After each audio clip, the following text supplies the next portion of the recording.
welcome, and thank you so much for coming. We are going to tag team this, so as Robin said, please ask your questions as we go. I'm going to start by asking you all a question.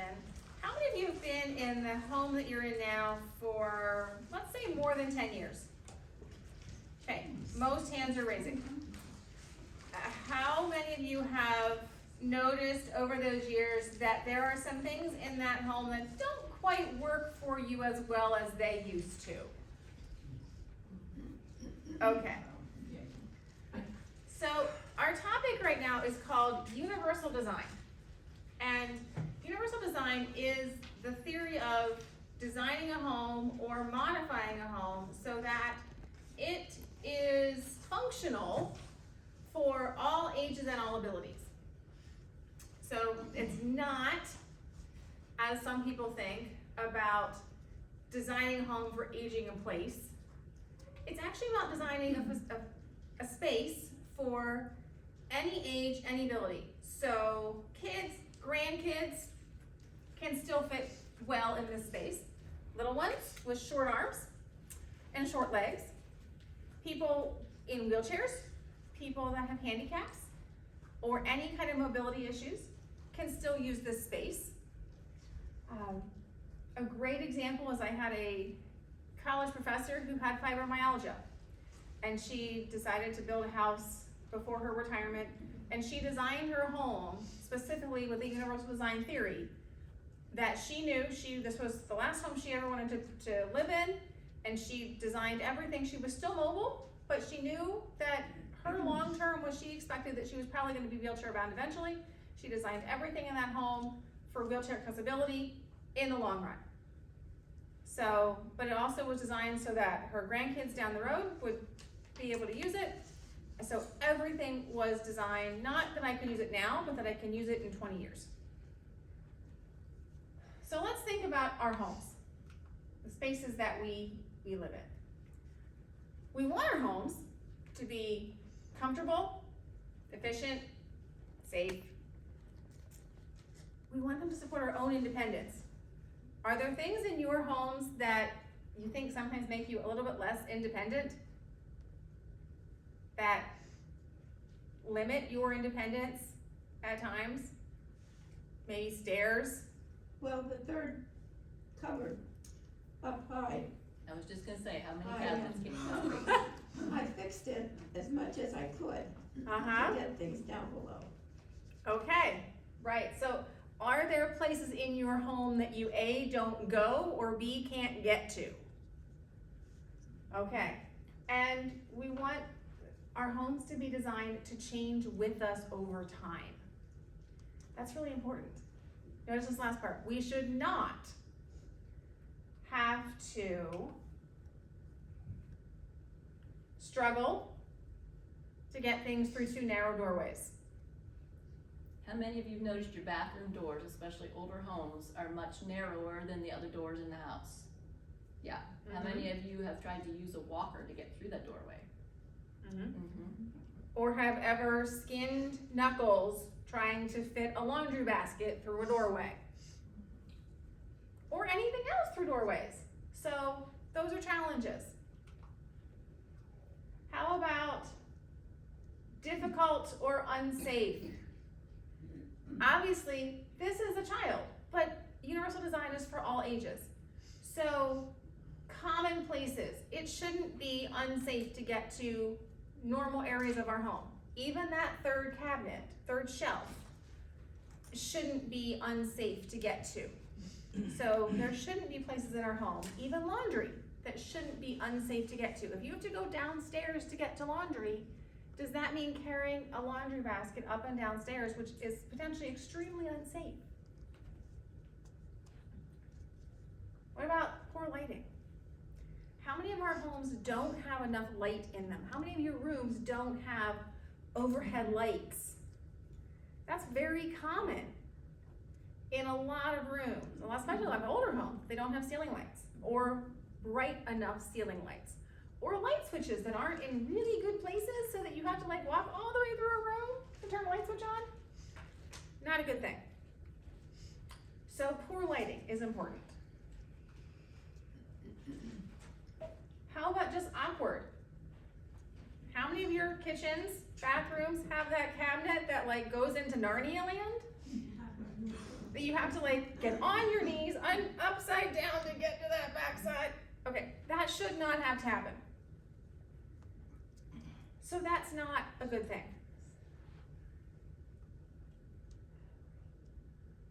Or struggle to reach things. Now, in my family, my nephew is 6++++. He's the only one in the family that can reach that, not even the third shelf, but the extra shelf, because they use the soffit to build that extra shelf up there. He's the only one that can reach that. So whenever there's holiday gatherings, it's like, Max, can you get that special thing that's up there? He's the only one that can do that. Danger of falling. Whether these are basement steps, outside steps, even just that one little bump that goes between rooms sometimes.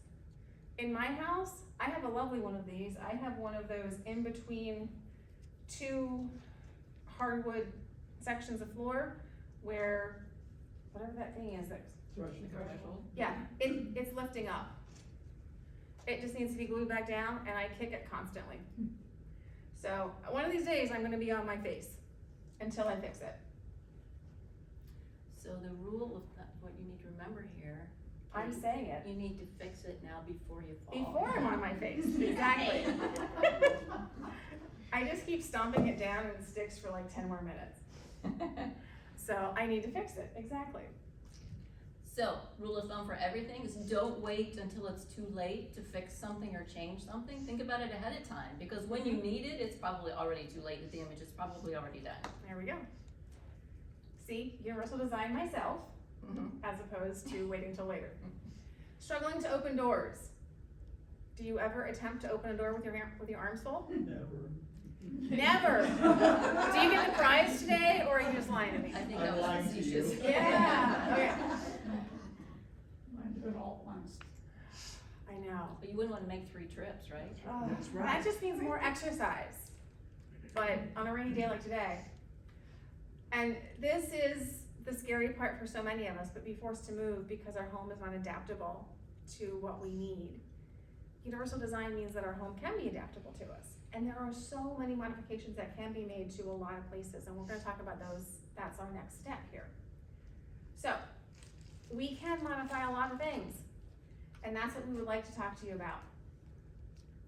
Really, we're looking at designing environments or just putting some new products into our homes that can make our environment easy to use and attractive.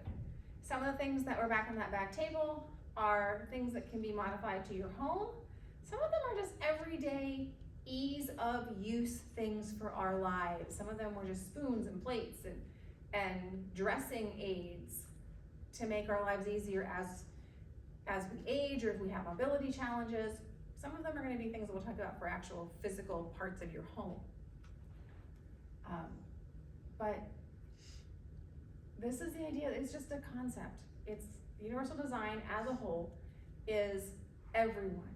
It's your friends, it's your family, it's everyone in your life can benefit from this.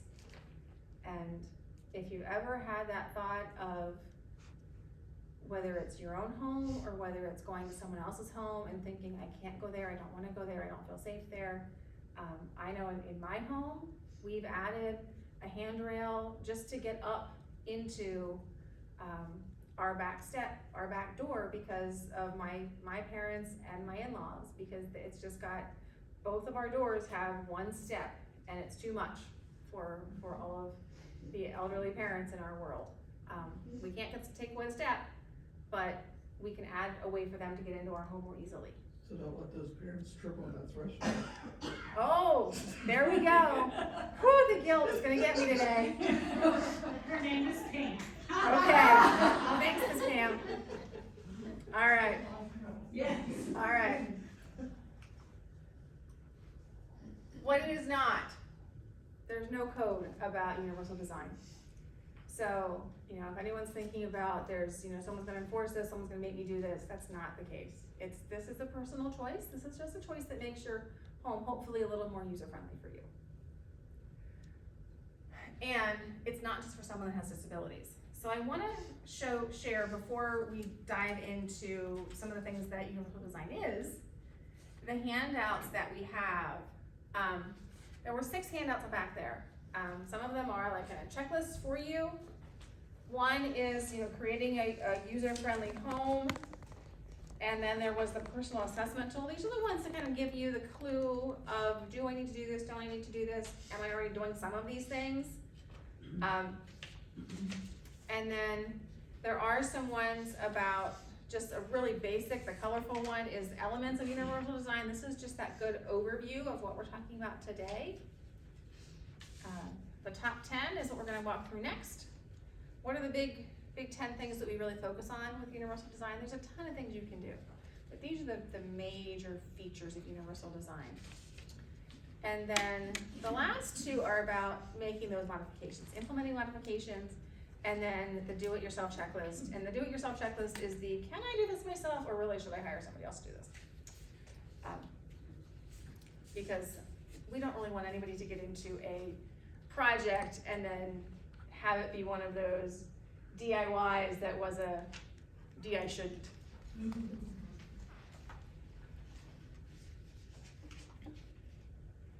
All right, so universal design can do tons of things. It makes your home useful. Microwaves. How many of you have the microwave that is over the range? What are the challenges with that? Can't reach it. Can't. I can reach mine, but a lot of people can't. Well, if it's just a coffee cup or maybe a single plate, it's not too bad. But what if you're taking out a casserole dish? Yeah. It's heavy or hot. And where does it go? It can just drop on the floor or on the stove or On you. on you. Okay. So those are challenges. It's up high. You have some options there, or not options sometimes. This option, you know, a built-in or on the countertop that has, you have somewhere to pull that hot dish out onto, and it's lower, it's at arm height. Those are potential ideas. Down below there, we've got, you know, a countertop height with some seating. So that's much more convenient than perhaps climbing up onto a big stool. So they lowered that countertop so you can sit at it comfortably with a chair. So it's got a 2-level counter island there. And then someone that's being helped at a store. A little bit of a disclaimer. All of this universal design stuff was co-sponsored by Lowe's. And so you will see some pictures that are taken in stores. But being helped to help pick out some new supplies that will have appropriate handles that are easier for gripping.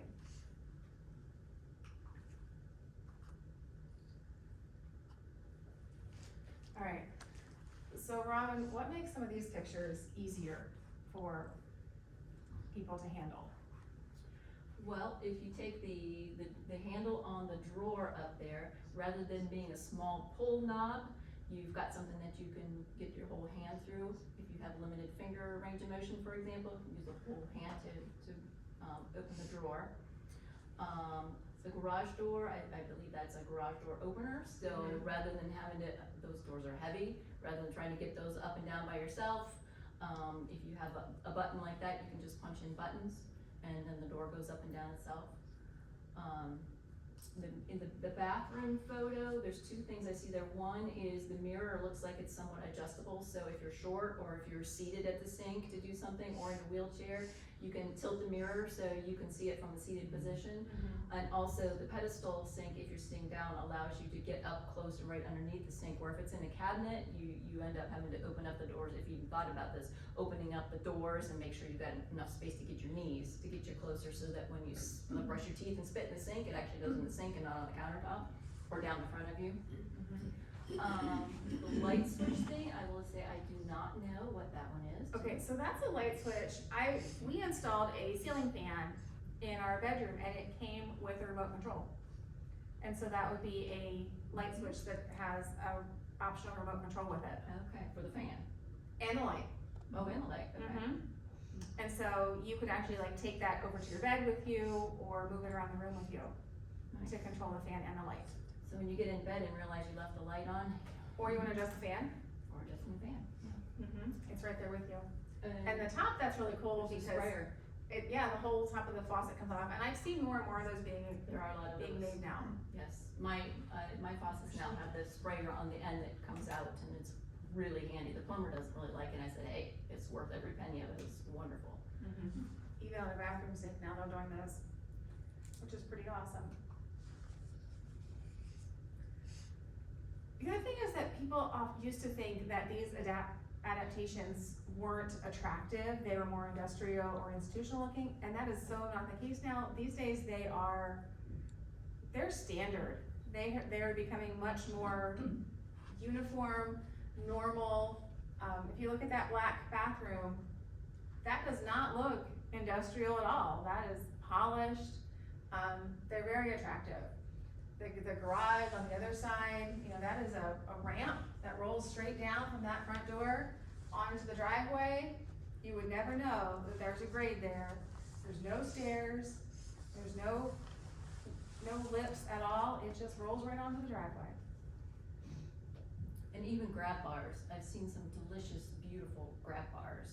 If you go online and search them, lovely circles and curves and things, they're really nice. I tried to talk my dad into that when he built his house, but he's a very straightforward, plain and simple, stainless steel goes for everything kind of guy, so. But I really wanted to have this nice curve. Even had a little place to put the toilet paper on it, it's like all in one purpose bar. If you're willing to pay for it, it's out there.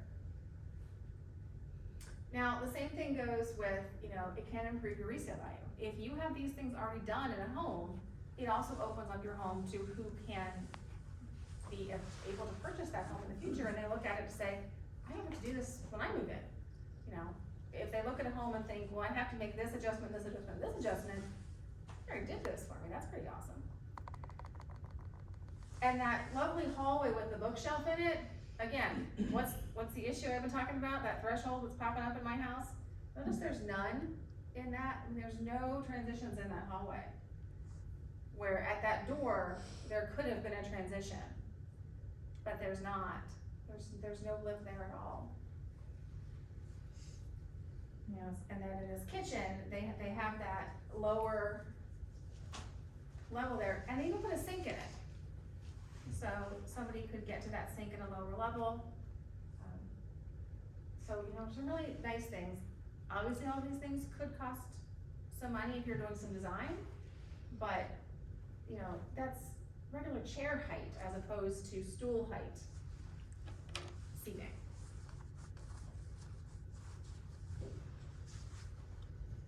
And this goes along with the aging in place. So what can we do that allows people to transition? So here we have, whether you're shopping and purchasing some things from new, in a wheelchair, they have a roll-in shower there, which we'll talk about later. And again, somebody with a sink with using the pull-out spout. I think he's also, the area under the sink has been opened up so he can get his feet to the front of the wheelchair under there, so he can get closer to the sink. So if you're thinking about some of these designs, what we're looking at is, what are your goals? What are your physical abilities? And then, who else is coming into that house? Not just you, but everyone else that's coming into your home. Typically, we're looking at kitchen, bathroom, bedroom, laundry area, and stairs. All right, so here's our top 10. So these are the ones we're gonna roll through. Typically, one of the biggest things we're looking at is no stairs. One floor living. Now, not everybody can live in a single floor house or have one floor living with no stairs. Well, what do you do if you have a a two-story house or a house in the basement, how do you make that adjustment to making most of your living on one floor? How can you do that? How many of you have laundry in the basement? Getting tougher, isn't it? So what can you do to change that? Or if there's anything you've thought about? Bring it upstairs. Bring it upstairs. A lot of times there's a closet or a bathroom or a closet and a bathroom adjacent to each other that you can revise so that you can have your washer and dryer on the first floor. That's the number one thing I would say I've run into in people, working at people in their homes. The number one problem is laundry in the basement. And maybe you can get yourself safely up and down the stairs, but when you add that laundry basket or even a bag of laundry, then it becomes an issue. That's the number one problem I've run into. That, I would agree, is probably your biggest challenge. If you have a two-story home and the bedrooms are all on the second floor, is there an option in your home of transitioning a first floor room that could be perhaps a dining room or a lesser used room into a bedroom on the first floor? To make it that you can truly live on one floor of your home and the rest of the home can still, you know, be usable by the rest of your family if needed, but, you know, it could truly become one floor living if needed. It's up, you know, those are all personal choices. Handrails. So, if you have stairs in any way, shape, or form, this is really a priority. They need to be installed somewhere. It could be, you know, if it's a single step, maybe it's just something to hold on to, a grab bar that can be installed on a wall. So you have something to hold on to while you take that one single step. If it's anything bigger than that, it does need to be a rail of some kind. So these are an adventure. I will admit that in our home, we have a basement stairway that goes, you know, does that 90-degree turn on it, and the first half, there's a handrail. The second half, there's a half wall that looks down into the open basement, and there's technically not a handrail on it, and I wanna put one on there somewhere, but I'm like, does it go on the other side of the wall? Does it go on, like, where does it go? We've never done that yet, and I'm always like, what do I hold on to here? Because I can't really grab the open wall. So I need to figure that part out. But I will say the older parents don't go to the basement, like hardly ever at all, because like they're just not, they don't do stairs well, which is a good thing. I'm like, don't go to the basement, just don't go. So with handrails, what are the additional adventures with handrails that you've run into, Robin? I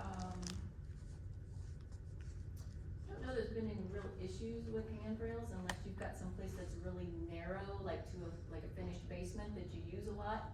And sometimes you put handrails up there and then it narrows the space enough that it's difficult to get your furniture up and down. But if you keep that in mind, you usually can take them down if you're having furniture moved up and down. Bathrooms would be a good area. Pardon me? Bathrooms. Bathrooms, yes, and those are grab bars, so that's a little bit different than handrails on the steps, but yeah, we'll talk about that later. And sometimes one of the biggest adventures with handrails is getting them installed properly. Right, and the same with the grab bars, yes, making sure they're installed in the studs. And so this, you know, like. And at the proper height. Correct. Because like, you know, the picture with the steps, you know, that's installed into concrete, so I mean so that's, may not be a do-it-yourself job for some people.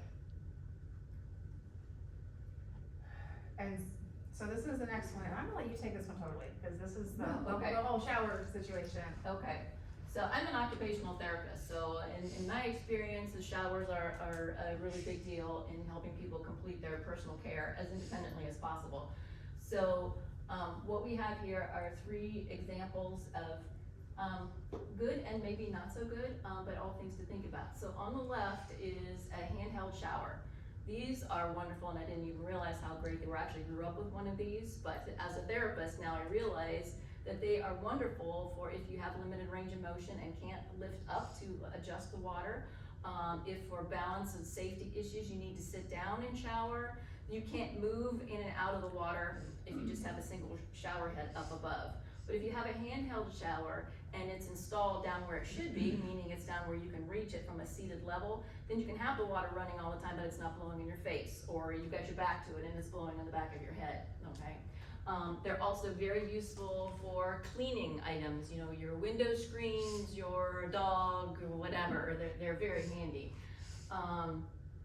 The middle picture, actually three things that are very important in here. You can see in this shower, there are grab bars that go absolutely all the way around the shower, so walking in and out, something to hold on to. Here at the doorway, there's a vertical bar to hold on to, either exiting or standing up at the shower, because you can't quite see it, but the shower is on this wall here. A shower seat. I personally recommend a freestanding seat that you can put wherever works for you, okay? You can put it right under the water, off to the side, you can move it, whatever you want. This particular one does not have adjustable legs on it. You know, if the height is good for you, fine. There's one in the back, it's actually the one that I recommend, that has legs that screw in and out, completely adjustable, so you can make it the perfect height for whoever needs it. Also, there is a non-slip mat on the floor in front of where you'd be standing at the shower. You can't see it in this picture, there also is another one for on the other part of the shower, walking in and out. This picture has a handheld, I believe that's a handheld shower down here, which is down lower from the main shower head up there. And then this would appear to be a built-in seat. The problem that I found in the built-in seats, especially with the fiberglass shower surrounds, is 2 or 3 things. One, the seats are not very big. Let's get real. We all have real size heinies, not 4-year-old size heinies. Most of them are appropriate size for putting your shampoo bottles on, and that's about it. The other thing is they're too low and they're solid straight down, so you can't get your feet underneath you to get enough, you know, better body mechanic positioning so that you can stand up. So that's the main reason, well, that and you can't move them. So for those reasons, that's why I recommend that you have a shower seat that's, you know, get if you're gonna remodel a shower, don't get one that has seats in it that just take up floor space, and get a seat that you can put wherever in that shower that you want. So that's my shower spiel. Yeah, I mean, there's a lot of things going on there. And if you have a current existing tub that is not working, it can be replaced with a walk-in shower or a shower stall. And if need be, you know, a roll-in shower is lovely with absolutely no lip. A walk-in shower with a tiny lip is oftentimes what you may end up needing if you're not gonna redo the entire floor of your bathroom. I mean, the only way you're gonna get a roll-in shower is if you pretty much redo the entire floor of your bathroom to get the drainage right. Is that pretty much true? It could be, Yes. it depends. The other thing is if you're gonna redo it and like take the shower out, and even if you put in like a one-piece fiberglass thing, because the walls will be exposed, you can reinforce the walls where you can put in grab bars. So that you're not limited to just where the studs are. If you know, for example, you want the vertical bars all the way around, you can put reinforcing in there to go through the fiberglass and right into the reinforcement. So lots of options with that. Additionally, with grab bars, think about where else you might want grab bars. Here they've got them around the tub, so if you still have a tub and you still like tubs, if tubs are a thing for you, if you like taking baths, if baths are really good for you for a therapy reason or for any other reasons, put grab bars around your tub so that you have safety in that option. If you have a regular tub, excuse me, they do make grab bars that clamp onto the side of the tub, and you know, come up about this high, which will give you something to pull up on or hold on to as you're climbing in and out, and there's no holes involved, drilling holes or anything. And the tub transition seats are also Yes, a possible option. could be. And then the grab bar at the toilet is also really good, for, you know, transitioning and standing up and down and, you know, safety. So those are, you know, you could have grab bars in lots of different places just for your own personal safety, depending on where you are in your home. And not just in the bathroom. I mean, this could be lots of different places where you have personal safety concerns. that you need, may wanna put a grab bar. Storage. Where can you reach? Where can't you reach? How do you get to it? Remember that cabinet to Narnia I mentioned about earlier? You have to get down on your knees and turn upside down. Roll out pantry cabinets. Aren't those lovely? Do you know you can install those? You can get them installed in any pantry ever. When I moved in my house, they only had the middle one coming out, so I bought different ones and put in the bottom by myself. Because I knew what was gonna happen. I wouldn't put anything in there. Yeah. Yeah, I did Yeah. it. And I also inherited some cabinets that had a full bottom shelf and only a half upper shelf. So that I could, because I thought their theory was like, well, you won't be able to see what's on the bottom. Well, no, yeah, but then I lost storage. So I installed rollouts, full rollouts on top and bottom. So I'm like, I have more storage and I can get to it. Yeah. Bonus. So you can do these yourself, you can have them done for you, but it means you have full access and you're not standing on your head to do it. So tons of options, whether it's wire or wood or whatever, but you can see what's there. And you know what happens when you see what's there? You use it. Whether it's clothes or dishes or cleaning products or holy moly food. We don't end up with that can of pumpkin from 3 years ago lost in the back of the pantry that you forgot you had. Because we see it's there. Another thing I noticed that they're selling at stores now are like little Lazy Susans that you can put on those shelves. That way you don't have to go searching. So I think that's kind of convenient. So all of these things are beneficial, whether it's a pot rack, so that we're not stacking things so much like inside of each other. You can just stack them in layers. I can pull one out without having to pull out a whole rack of things that's really heavy. I can stack them individually and just pull out the one I need. You can see that at the bottom there, they have the pans separate. I should say on the far left. Accessibility is important.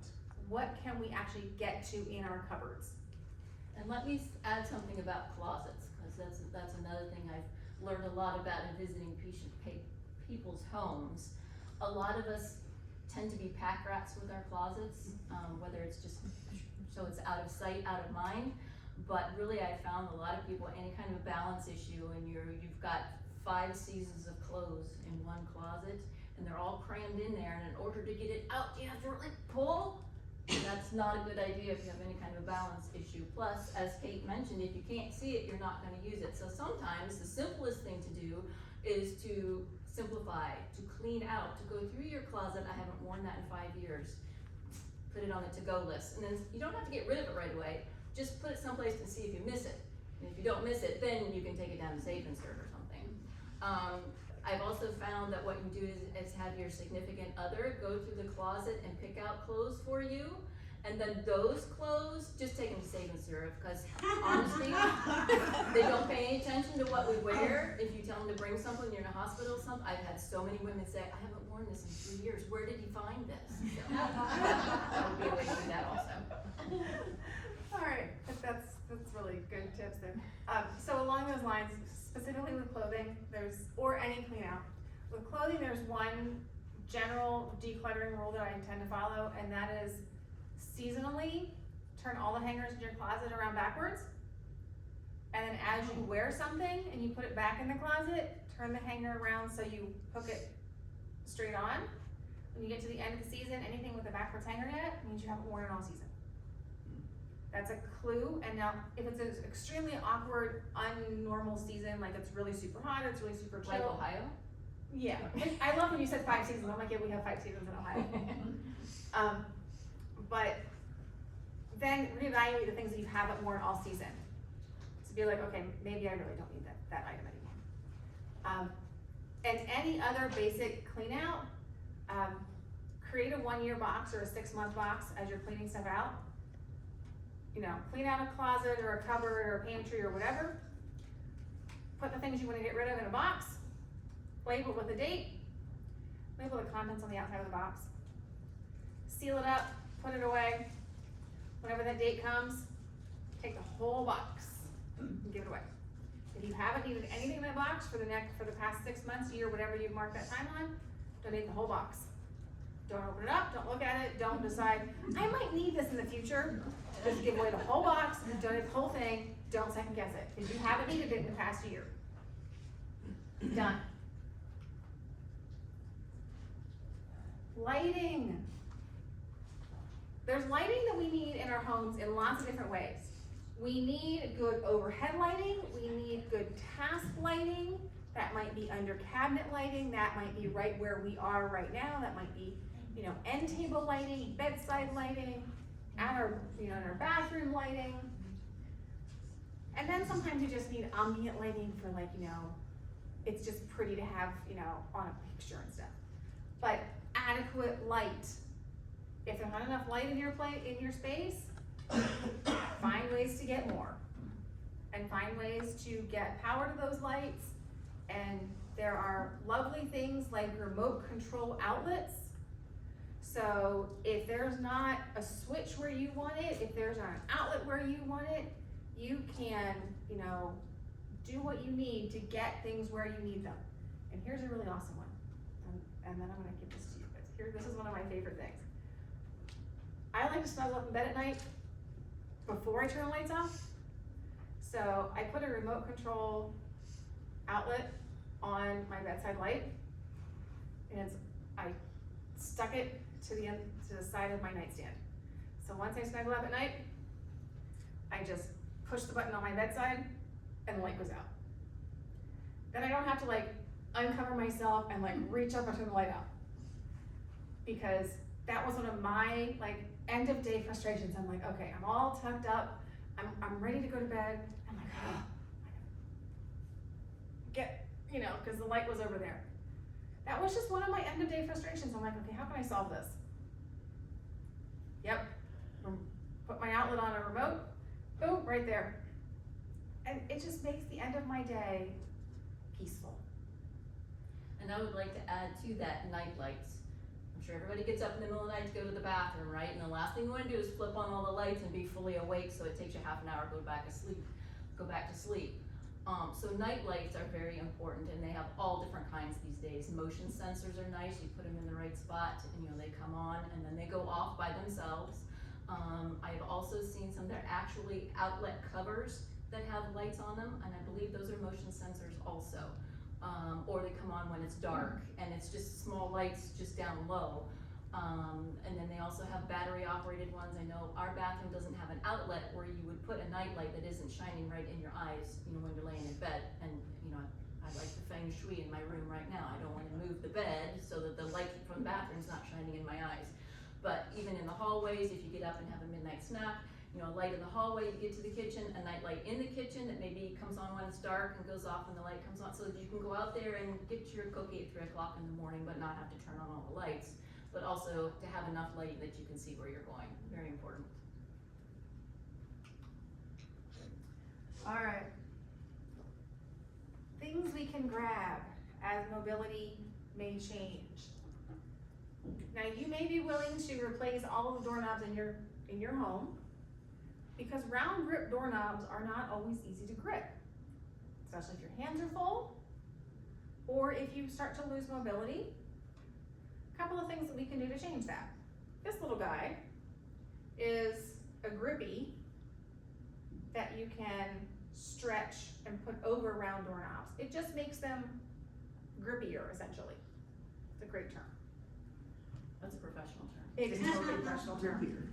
This is an adapter for round doorknobs. It's got rubber on the inside, you put it over your round doorknob, and it makes a handle that you can put your hand in there and just flip your doorknob. Oh, it works well for the elbow too, when you got, Yeah. the 3 bags of groceries. That you're not supposed to be carrying in at once. Right? Right? Yes. But it's the same concept. And notice that on the faucet handle, it's the same thing. If you don't have that mobility, you can still knock that with an elbow or just an open hand, turn it off and on. So you know, our theory is something that you don't have to grip or grab, but you can still hit with any form of fist, open hand, whatever, to still get what you need. Now, that same thing goes for light switches. Little tiny light switches can be a challenge sometimes, so we can do the larger rocker switches, can be a relatively simple change out. And you may have noticed on the back table there's also a larger grip switch for, the lamps, yes. Alright, so that was just kind of an overview of things we can do to make our world a little more accessible. Pull out drawers. Oh, so this one is accessible appliances. So I want to highlight this one. Notice here, they just put a pull out shelf under the oven. You can do the same thing with a microwave or anything else. So a wall oven or a microwave built in, just pull a shelf under it so that you have a place to sit something when it's hot. That one, they put the dishwasher, they raised the dishwasher up on the far side there so that, again, it was at a height, you're not bending over to get to those things.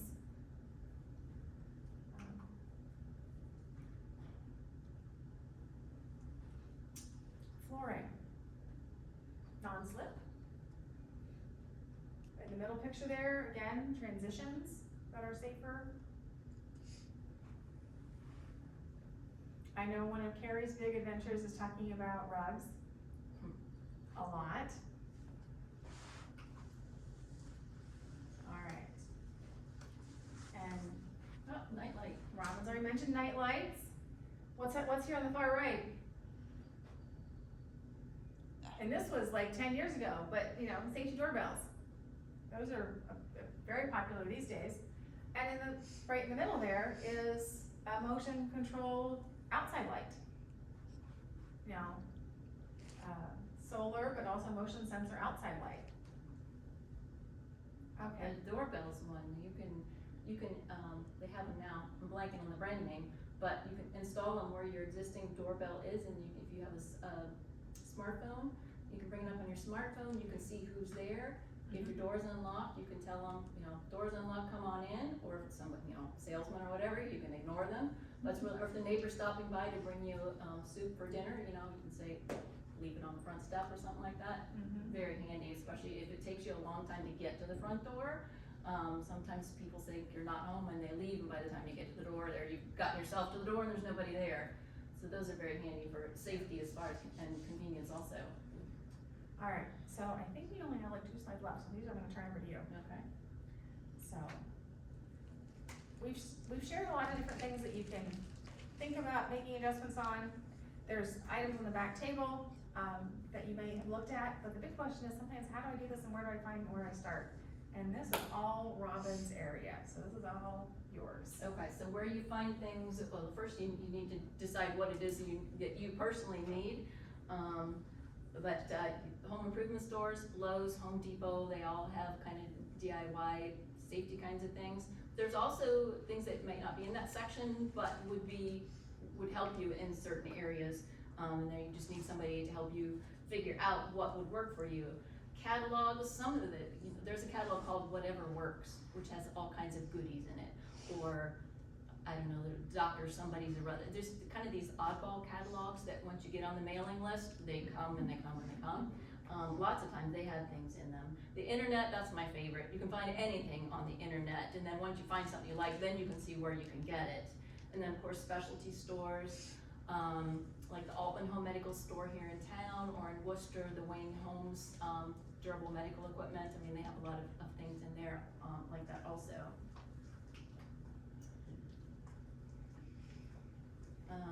Okay, making a plan, deciding what you need.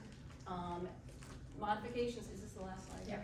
Modifications do not necessarily have to be major and expensive. I know I usually try with the simplest things. Sometimes simple is better. And maybe it's just a matter of trying out something that's less expensive and simple and see if it works for you before you put in more money into something. You know, whether it's a full bathroom makeover or new cabinets in your kitchen. Sometimes just what you need, like, that one picture we have of the drawer, handle instead of a drawer pull. Sometimes you have trouble with the hand cabinets, you just need to put new knobs or new handles on them rather than whole new cabinets, for example.